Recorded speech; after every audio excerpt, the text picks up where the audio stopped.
माननीय शब्दों को अंकित विराम भारती जी। देता हूं। धन्यवाद। माननीय अधिष्ठाता महोदय एवं माननीय सदन को जय भीम, जय समाजवाद। सर्वप्रथम माननीय अधिष्ठाता महोदय, मैं आपका धन्यवाद देना चाहूँगा कि आपने मुझे बजट सत्र पर बोलने का मौका दिया है। माननीय अधिष्ठाता महोदय, जैसा कि मैं प्रत्येक सत्र में बोलता आया हूँ कि मैं एक ग्रामीण क्षेत्र विधानसभा सैदपुर गाजीपुर से चुनकर आया हूँ, जहाँ पर तमाम तरह की असुविधाएँ हैं। जैसे मेरे विधानसभा में कोई भी राष्ट्रीय स्तर का खेल का मैदान नहीं है, राष्ट्रीय क्या कोई भी ऐसे खेल का मैदान नहीं है जहाँ पे मेरे नौजवान भाई बहन अपने कला को और बेहतर कर पाएँ। हमारे पढ़े लिखे नौजवान बेरोजगारी के तरफ धकेले जा रहे हैं। सड़कों की हालत बहुत ही ज़्यादा खराब है। सिंचाई, खाद व बीज का पर्याप्त व्यवस्था नहीं है। बिजली व्यवस्था चरमरा चुकी है और सिर्फ कागज़ों पर जिंदा है। लोक निर्माण विभाग अपने कार्यों में विफल है। सरकारी अस्पतालों में डॉक्टरों, कर्मियों व सुविधाओं एवं प्राइमरी मिडिल स्कूल में शिक्षकों व संसाधनों का बहुत ही ज़्यादा अभाव है। इस बजट में ऐसा कोई भी खास प्रावधान नहीं है जिससे इन समस्याओं का अस्थायी समाधान हो सके। यह बजट मात्र एक छलावा है, जनता को गुमराह करने के लिए पर्याप्त है। यह सरकार सामाजिक न्याय की बात कहती है, सबका साथ सबका विकास। क्या यह सरकार इस फॉर्मूला के तहत दलित व पिछड़ों के सरकारी नौकरियों के लिए एक विशेष अभियान चलाकर रिक्त पदों को भरने का काम करेगी? क्या जाति जनगणना कराकर सबकी जनसंख्या के आधार पर हिस्सेदारी तय करेगी? यह सरकार लॉ एंड ऑर्डर की बात कहती है। क्या पूरे प्रदेश में महिलाओं, विशेषकर दलित महिलाओं के साथ हो रहे अत्याचार, दलितों, मुसलमानों व पिछड़ों के साथ हो रहे अन्यायों को रोकने का कार्य करेगी?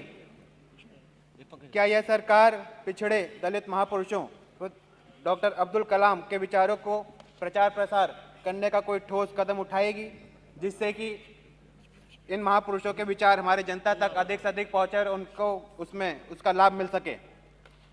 मैंने बजट में देखा कि मेरे द्वारा वर्णित विषय पर इस बजट में कोई भी ठोस व्यवस्था नहीं है। यह बजट जनता के हित में सिर्फ छलावा मात्र है। माननीय अधिष्ठाता महोदय, मैं सरकार से मांग करता हूं कि वर्णित विषय पर बजट में विशेष व्यवस्था की जाए ताकि मेरे विधानसभा में विकास हो सके, जिससे ऐसा लगे कि यह सरकार भेदभाव रवैया नहीं अपनाती। मैं सरकार से मांग करता हूं कि मेरे विधानसभा में वर्णित कार्यों को जनता के हित में कराने का कष्ट जरूर करें।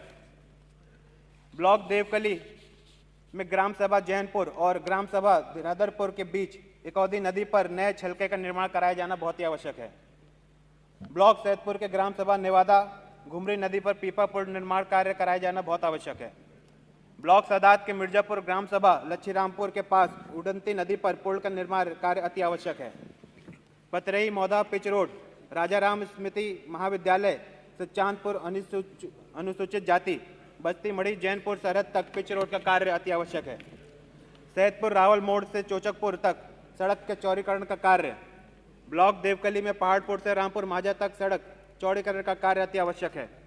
ब्लॉक सदात की ग्राम सभा सलेमपुर बघाई में स्थापित प्रसिद्ध प्राचीन तालाब के सौंदर्यीकरण का कार्य, ब्लॉक देवकली गंगा नदी पर स्थापित सुप्रसिद्ध चकेरी धाम के सौंदर्यीकरण का कार्य, ब्लॉक सदात के ग्राम सभा गौरा में पिच रोड पुलिया निर्माण का कार्य बहुत ही ज़्यादा आवश्यक है। ब्लॉक सदात के ग्राम सभा गौरा में पिच रोड गुरहू के पाही तक सड़क के नव निर्माण का कार्य।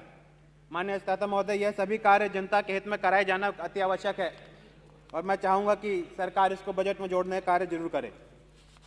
इस सदन का मैं ध्यान एक बहुत ही विशेष विषय पर आकर्षित करना चाहूँगा कि पूर्वांचल विकास निधि राज्यांश के तहत मेरे 3 साल के टेन्योर में अभी तक मात्र 1.5 किलोमीटर तक का कार्य सरकार के द्वारा किया गया है और तो और त्वरित योजना के तहत अभी तक कोई भी एक भी कार्य मेरे विधानसभा में नहीं कराया गया। तो मैं जानना चाहूँगा कि ऐसा भेदभाव क्यों है? सरकार को ये जवाब जरूर बताना चाहिए। माननीय अधिष्ठाता महोदय, हर घर जल हर घर नल के बारे में अब क्या ही बात की जाए। यह योजना जनता को लगातार ठगने का काम कर रही है। माननीय अधिष्ठाता महोदय, माननीय चेयरपर्सन, आपके नेतृत्व में अगर एक कोई ऐसी डेलीगेशन बने जो गांव के इन लोगों से जाकर बात करे और उनकी स्थिति देख पाए कि कैसे आज के हमारे ग्रामीण के क्षेत्र के लोग साफ पानी के लिए तरस रहे हैं, किसी का भी दिल रो पड़ेगा उनकी स्थिति देख के। माननीय अधिष्ठाता महोदय, यह बजट दलित, गरीब, शोषित, किसान, बेरोजगार, महिला विकास के खिलाफ है, जिसका मैं पुरजोर विरोध करता हूं। और जैसा कि सरकार ने कहा कि सभी चीनी मिलों को शुरू करने का कार्य करेगी, तो मैं बताना चाहूँगा कि मेरे जनपद गाजीपुर में एक नंदगंज में काफ़ी समय से एक बंद चीनी मिल है। सरकार अपना ध्यान उस पर भी आकर्षित करे।